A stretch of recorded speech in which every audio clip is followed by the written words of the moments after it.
Roastar packaging is continually innovating. They aren't where they were more than a decade ago when they won Best New Product at San Diego's Coffeefest. They've actually gotten better, driven by their 5-step plan. Step 1, make better packaging. Step 2, make it domestically. Step 3, make it easy for small business owners. Step 4, make it look awesome. Step 5, world domination. It's working, as they just won Best New Product at Coffeefest New York for their new peel and stick valved tin closure. That's hard to say, but it's a win for Roastar and a win for small business. On roastar.com, you can use their artwork templates to enable you to imagine your artwork, your logo, on a sleek coffee bag, classic tin, sticker, or label. Roastar has been and is tipping the scales to favor solo entrepreneurs and small businesses, using digital printing to offer faster turnaround times and smaller print runs for coffee roasters. In short, Roastar can help and grow your business. And on roastar.com, you can start with a quote and end with the perfect coffee package to share your story. Now, on to the show.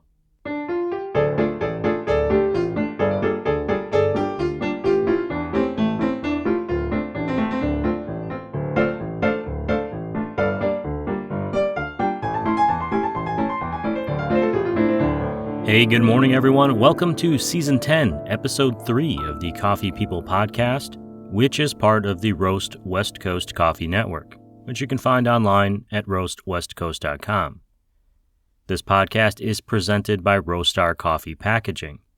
They're super cool, so I decided to make a super duper special bonus podcast all about Coffeefest New York. I'm Ryan Woldt, and this is the Coffee Podcast, where we meet really compelling human beings from all corners of the coffee industry. Sometimes we even meet people off the podcast, in real life. But since the only way I know how to communicate now is with a microphone, I brought one along with me to Coffeefest New York, held at the Javits Center in Manhattan last month. Shout out to Roastar for motivating me to look at flights, merely by asking if I was going, which inspired me to wonder, why aren't I going? Firstly, I think firstly is a word, apologies to everyone I met and told that this bonus podcast would probably drop a few weeks ago. Things have been a bit chaotic since we've been back. In my defense, the Coffee People podcast has been airing some great shows. If you missed it, check out last week's episode of Coffee People, featuring Brandon Seabrook Nelson from 2024 Micro Roaster of the Year, Bridge City Coffee out of Greenville, South Carolina. Also, this episode was delayed because working on it made me feel all the things. I hadn't been to New York in a decade. For a brief period, my wife and I lived there. We left fairly quickly when she got into graduate school out of state. I just assumed we'd go back. New York is one of those places where I feel most at home. Or I did. I didn't know if I would still feel that way after a pandemic and a decade of West Coast living. Long story short, New York is still New York. Ever evolving, ever calm in a swirl of chaos, and still one of my favorite places on the planet. So working on this podcast makes me happy because I loved meeting and drinking coffee with everyone. I loved walking around the city and seeing the parks again. But it also makes me feel sad because I miss the city and the person that I am there. In New York, I'm not the cranky coffee-drinking old man. I'm the nice guy. Anyway, I went to Coffeefest, and I met a few people. You'll find links and more notes in this podcast's show notes, and of course on coffeepeoplepodcast.com. So fill up your mug, or pull yourself a shot, or stop by your local roaster and have someone do all that hard work for you, because here are some of the highlights.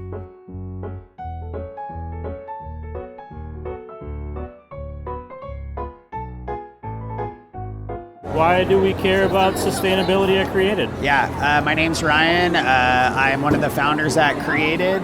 We started in 2015, and actually we kind of started the brand out here in New York City. We're based out of California, but Coffeefest was our first trade show.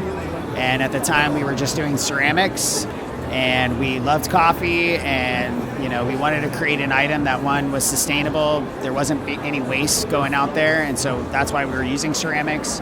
We developed an espresso line, so for espresso, cap, lattes, cafes using them, all over the country, even globally. And then secondly, we launched our reusable line to go out the door, so a travel line. And so that's a vacuum insulated line. So we have our ceramic line and now our stainless line. Everything's reusable, and it's been great. Well, I know I'm stoked about the cup that I got today. Nice. So thank you very much. Yeah, for sure. Have a good show. Yeah, thank you. Appreciate it. Sure. My name is Truy Nguyen. I'm hoping to open up a roastery in New Jersey, catering to Vietnamese coffee. We'll call it Cafe Den, or as Vietnamese speakers know, it just means black coffee. Hopefully you get a smooth cup of black coffee from my roastery. That's very cool. What inspired you to try to open your own place? Because I noticed that we don't have a lot of like Vietnamese roasteries here in the U.S. There are some, but the flavor profile that I was looking for when I went to Vietnam, I couldn't find here yet. So I was like, you know what? Let's give it a shot, and I'm hoping to replicate that and bring a little bit of something from Vietnam over to the States. I love it. Well, good luck.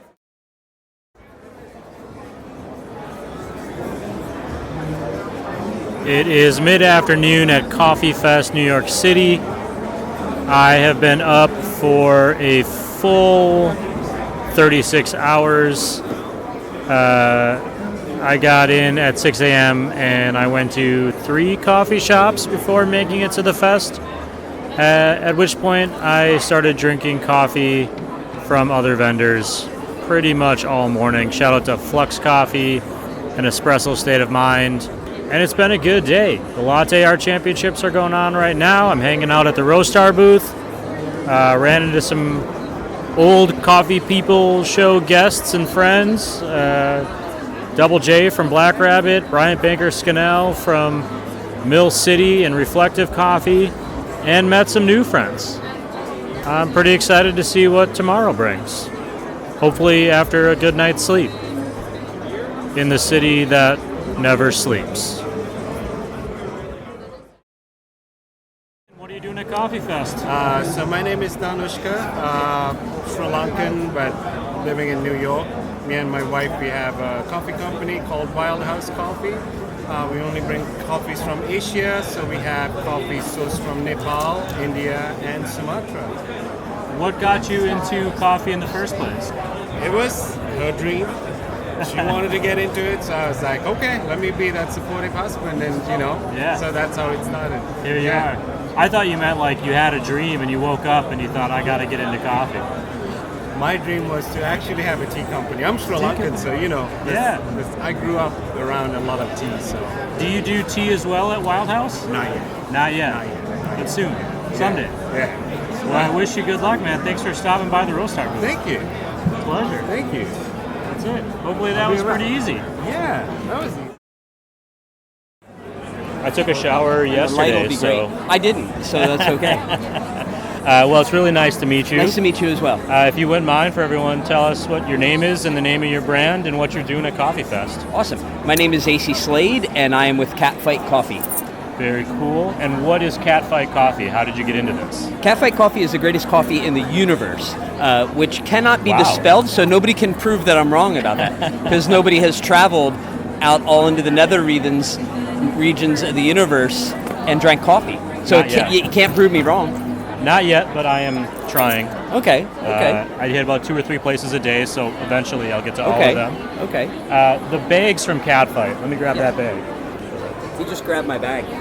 It was a good day for us both, I think. Just a cool vibe, the art and everything. How did you come up with this concept as from a design standpoint and just for the brand itself? Well, for this one, I gotta give props to Chris Nielsen, who is our artist. But basically, it's an officially licensed Evil Dead coffee, and with everything that we do, we try to put a lot of thought into it. We try not to just slap a name on a bag. In this case, what we did was we went with Tennessee Pecan Whiskey because the original movie takes place in Tennessee, and we didn't have a pecan whiskey coffee, so that made sense. All the artwork, the way that we look at the artwork on our bags, and one of the reasons we love Roastar so much, is that the way that we look at it is there's a lot of people out there doing very minimal designs on their coffee, and that's great. But the way that I look at it is I want our coffee to be like a record that people display on their shelf. Yeah, Or when they're at work and they can't like dress how they want, or they can't look how they want, or they can't listen to the music that they want.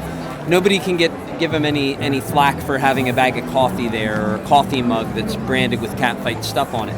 Additionally, too, we look at it this way: like if we don't put any thought into the packaging, and if we don't put any thought into the artwork, how are we supposed to make people believe that we put any thought or any care into what's in the bag? That's a really good point. The most important question I ask everyone that I talk to is, when you stop at a coffee shop tomorrow morning, what are you going to order? I will probably have a cappuccino. Nice. Yeah, I'm a big cappuccino guy. Perfect. Yeah. Well, AC, is really real pleasure. Awesome. Pleasure Thank you so talking much. to you too. Awesome. So my name is Vincent Vella. I'm here with the Manhattan Chamber of Commerce. I am the Senior Restaurant and Hospitality Specialist, and I'm a cold brew drinker. Cold brew drinker. What is the Chamber of Commerce? How does like an event like this, like Coffeefest, we're here at the Roastar booth, how does this benefit the local hospitality scene? Yeah, so our focus is to assist small businesses, and being here, we're able to see a variety of vendors and hopefully connect those vendors with smaller businesses that can benefit. Very cool. You mentioned just off air, you mentioned a different coffee roaster to me. Do you want to shout them out on the show? Oh, absolutely. I'd like to give a huge shout out to George Howell out in Acton, Massachusetts, of Terroir Coffee, a great organization, great coffee roaster, and a proud partner of the restaurant 80 Thoreau for over 14 years. Wow. Well, now I have a reason to go to Massachusetts. Thank you so much. Thank you so much. I appreciate it. All right, so let's get started. It's super easy. Okay. This has all been recorded from All right.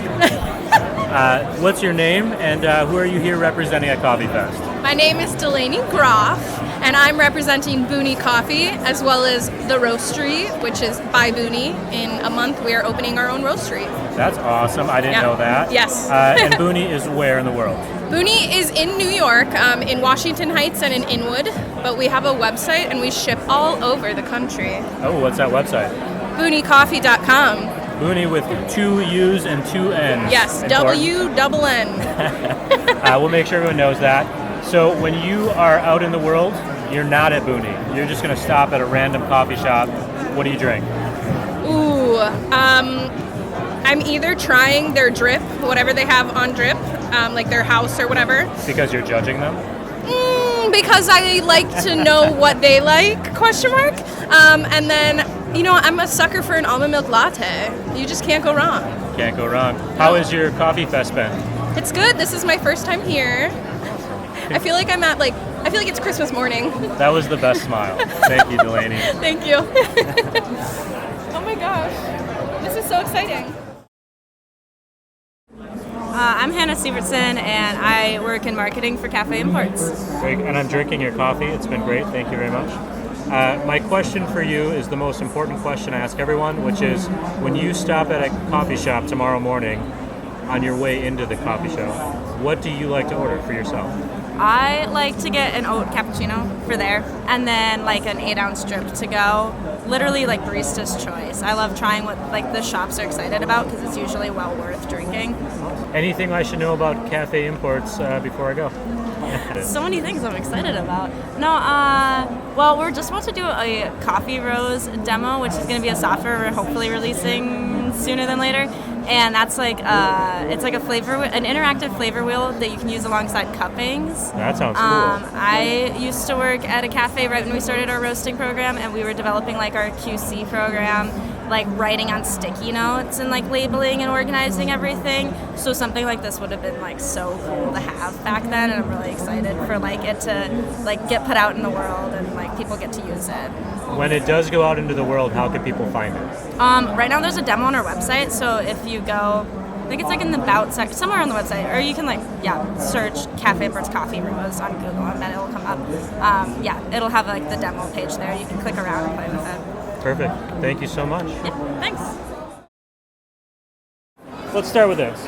What's your name and the name of your future coffee company? Okay. My name's Shelby Thorne, and my future coffee company is Higher Grounds Coffee and Tea. And where is that going to be? You just told me. Rockland, California. Okay, and you mentioned that you have a huge Instagram following. What's your Instagram handle? Hold on. I think it's Higher Ground. I think I had to make it specific because there's other people that have close names. Higher Grounds Coffee _T. _T. And when you are out in the world and you stop at a coffee shop, what do you order? I like to order a cold brew just to know if it's going to be acidic, smooth, or what's the flavor coming from that coffee. Because I'm very specific on how I like my cold brews. And then your company doesn't exist yet. It's on the way. What on earth made you decide to do that?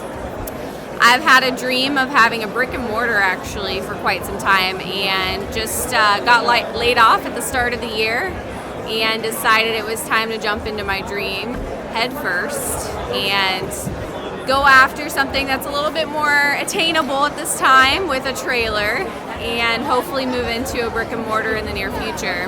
Well, I'm excited to come and visit someday, Shelby. Thank you so much. Of course. And also, we're going to be giving 10% of our proceeds to fight human trafficking. So my name is Talia Arroyo, and I'm working for Creative Co. Nice. I see on your thing. Are you from Huntington Beach? No, I'm from New York. What are you making this morning? I'm making a latte with simple syrup. We're using proper. Cool. And then, you're good with oat milk? Yeah, of course. When you go to a coffee shop, what do you drink? I usually drink just cortado with like oat milk. Very cool. How has Coffeefest been for you? I love it. We've been super busy. I've met so many unique characters. And being a New Yorker and meeting people who like work at local coffee shops is super dope. That's awesome. If I'm out in New York, where should I go to get coffee tomorrow? Think Coffee. Think for Coffee? Sure. They're Yeah. everywhere. I've seen them all over the place. Yeah, they're fire. They give back to their farmers. That's awesome. They even source from them too. Well, of course they source from them, but like they're super connected, you know what I mean? Yeah, that's very cool. Well, thank you so much. I appreciate you making this cup of coffee for me. Always, I got you. I think this is it for Coffeefest New York. It has been a long 3 days. I have had a lot of coffee, which I never realized until I'm staring up at the ceiling in my hotel room at 3 in the morning, hoping to fall asleep, and also then actually dreaming about having more coffee the next day. Thank you to Roastar for inviting me along on this trip and letting me hang out at their booth, talking to people, and see you again soon, New York.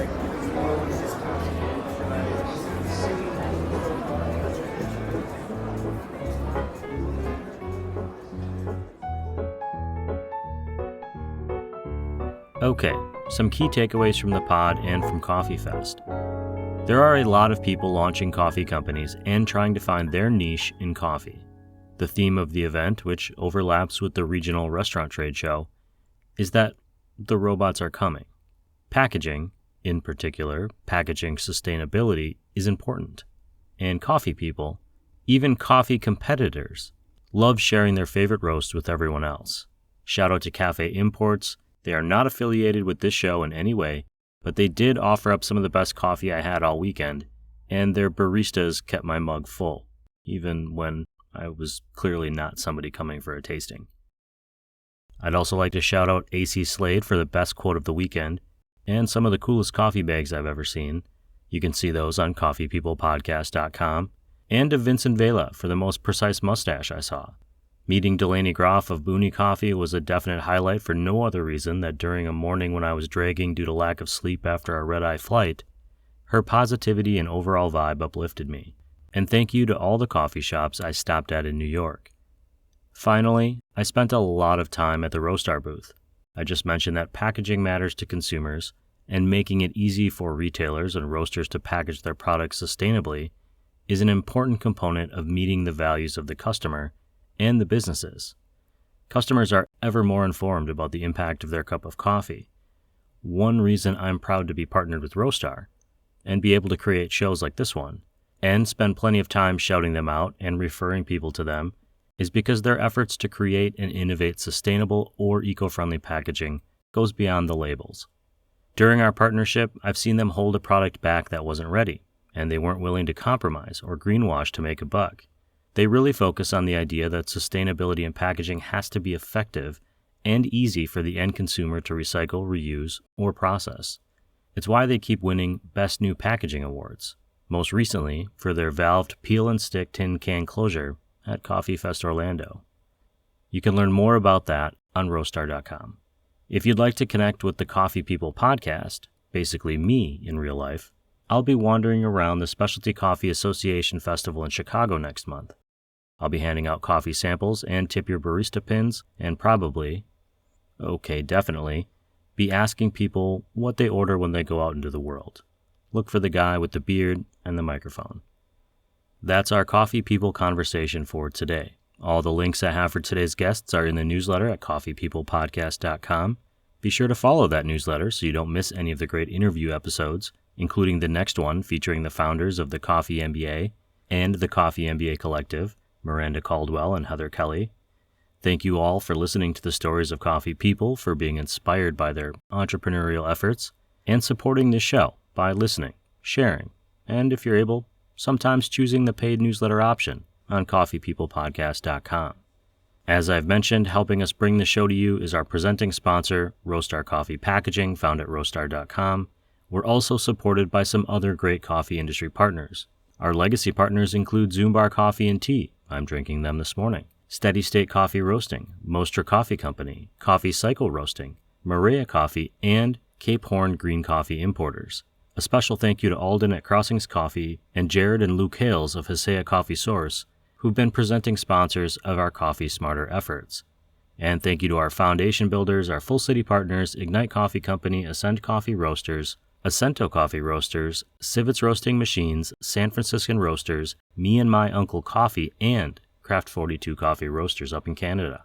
This show, the Coffee People podcast, is part of the Roast West Coast Coffee Network, and this episode has been written, produced, and recorded by me, Ryan Woldt.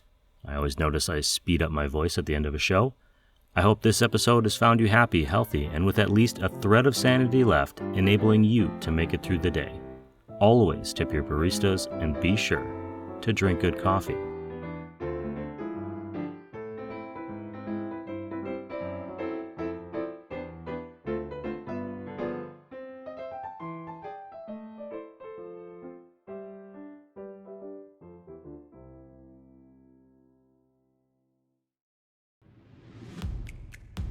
If you are in the early stages of your coffee journey, we want to support you. Check out the Coffee Smarter Education podcasts. Coffee Smarter is designed to enable coffee drinkers to brew a better cup of coffee at home.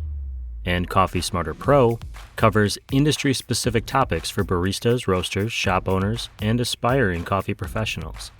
You'll find both shows on your favorite podcast platforms or on our website at coffeesmarterpodcast.com.